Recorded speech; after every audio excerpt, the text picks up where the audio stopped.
be Jannah because of that. But today I see the Muslims are very weak. They love this dunya more than their deen. Why? They make a difference between son and a daughter. They're helping the son to memorize the Quran. The daughter is there, don't know nothing. Don't even know how to pray. Prophet never did that. His daughter Fatima, subhanallah, memorized the Quran. That's why Prophet said hadith is a man better than the woman. I mean, men are complete more than the woman. But he said except for women. For women, they're more than men. What are those for women? Maryam, the mother of Isa. Khadija, his wife, the wife of Prophet Muhammad sallallahu alaihi wasallam. Asiya, the wife of Pharaoh, wife of Pharaoh Asiya, his mother, and the Fatima, his daughter. أمل من الرجال ولم يكمل من النساء إلا أربع. مريم، خديجة، آسيا, وفاطمة. Allah loved those for women. Allah had never sent Jibril down to say Jibril, go and tell Muhammad to deliver my salam except 2 or 3. Allah had to send Jibril and say, Jibril, go to Muhammad, tell Muhammad to deliver my salam, my greeting. Say to this person that Allah has said, Assalamu alaikum. Never happened except 3. Abu Bakr, Siddiq, Allahu Akbar. His name, even the enemy, they know Abu Bakr. Allah has sent Jibril go down and tell Muhammad to say to Abu Bakr that Allah has said, Assalamu alaikum ya Abu Bakr. SubhanAllah. When this message came to Abu Bakr, he was very happy. Then Prophet looked at him. He said, Abu Bakr, did you agree? SubhanAllah, he cried. He said, Wallahi, I agree, Ya Rasulullah. Allah subhanahu wa ta'ala, Abu Bakr is number 1. Second, Khadija. Allah has sent Jibril again to Rasulullah and said to Muhammad, tell Khadija, Allah has said, Assalamu alaikum.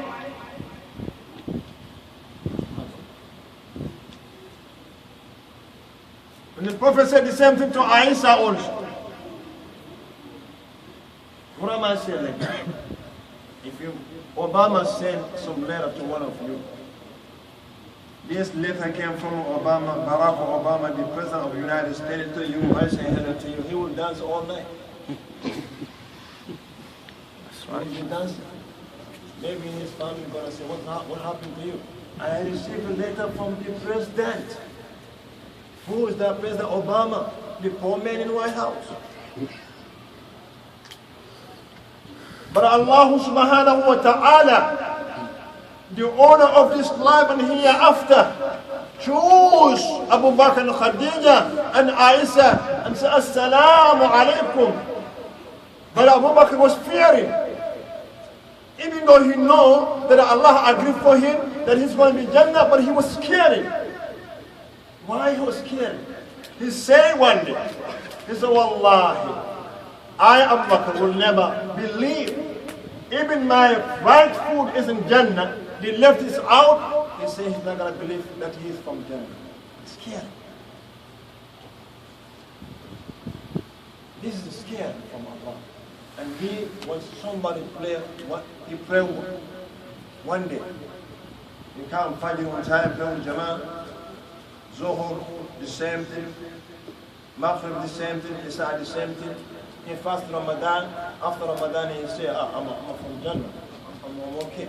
He don't do anything.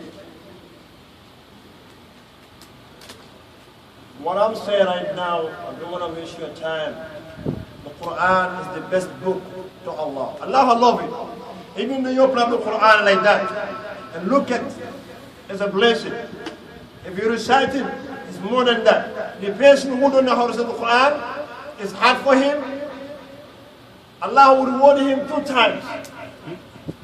The difficulty that he's trying to make it, Allah will reward him. But the person who knows, recite the Quran, is an angel, malaika. The Quran will come on Yawm al-Qiyamah, on the day of judgment, to be your intercession, to appear as a creation before Allah, to ask Allah to forgive the person who used to recite the Quran in his life.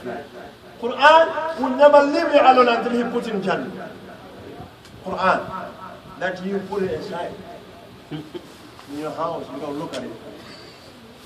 Quran, those young people, very young, they're leading us in our salah. Your son, could be your son. Send them. Where are you going to send them? You say you're going to send them, you send them Africa, they're going to die. That's what you think. But wallahi, send them to memorize the Quran. Bring them here and be our Imam. 20 years later, we're not going to be around here. 20 years. Do you guarantee that you're going to be around here in 20 years? You don't know. Yo, man, we're waiting for the day. The day is after me and all of you. If we will not help to train our children to memorize the Quran, and one day, like what I see, you can't find no Imam among Africa. But I know some fathers are trying their best because not a son go. I don't know what you want about. I'm not repeating that again, that I'm not saying that. Do not let them go to school. I didn't say that. Because there's some people among us here, they're doing best. When they know, they spend all their life in the school. But they're doing good. They have a deen. They have a religion. They are among us. Some of them are our help. But Allah, alhamdulillah, give them the religion. I mean, do not let your deen behind. Bring your deen first. This is what I'm saying today. We don't have no much to spend. Let's send our children, our daughters, whatever you spend on your children, with money, support. Wallahi, Allah will reward you. Yawm al-Qiyamah, your son will stand before Allah and make an intercession for you. And ask Allah to let you go to Jannah. Allah will agree because of what? He memorized the Quran. Yawm al-Qiyamah, when we go in Jannah, they will say to the person who memorized the Quran, read the Quran. The end of your ayah, your house will be done. When you memorize a surah, you go up. You memorize next surah, you go up. What about the person who memorized the Quran? He's going to be in long story building Jannah. Jannah. You stand with your tongue, but you don't know what's the Jannah. Al-Jannah is a beautiful house that we can describe that to you. Because Allah Himself never described Jannah to us. He just said it's similar to it. What is in Jannah, nobody see. And nobody talk about it. And nobody even sit down and think about it. Only Allah knows. That house is for the believer. For who believe in Allah and pray 5 times a day. You guarantee. And many come to Rasulullah sallallahu alaihi wasallam when things was difficult for him. He come to Rasulullah and say, oh Rasulullah, if I pray 5 times a day, 5 times, I pray 5 times a day, and I accept the halal, that is halal. I stay away from the haram, I didn't do it. Would I enter Jannah? Listen to the question one more time. Sometimes I have to repeat that again. A man come to Rasulullah asking him, because he know he can do more. He said to Rasulullah, if I pray 5 times a day, because he believes in Allah, he worships only Allah, then he comes to Rasulullah and says, if I pray 5 times a day only, 5 times, and I agree that halal is halal, I make it halal, and the haram I accept it, that it's a haram, I stay from it, would I enter Jannah? Would that make me in Jannah? Prophet said yes. You be in Jannah. When he turned away his going, Prophet said, Wallahi, if he do so, you will be in Jannah. No. Few things, man, you be in Jannah. Few things, very easy. If you believe in Allah subhanahu wa ta'ala, you didn't worship nobody but Allah. Listen to me. You believe in Allah. He didn't go to those people who lying to you. I can give you son, I can give you money, I can make your business better. He didn't go kneel down to them. You put them in a shot. Don't put them in your life at all. They're lying. You believe in only Allah subhanahu wa ta'ala, whatever is happening to you, I can accept. You pray 5 times a day. You fast in Ramadan. You stay from the haram. You agree with the halal. Wallahi, brother, if you continue on that, you die, you be in Jannah. Let's fall to the Quran. Bring your children.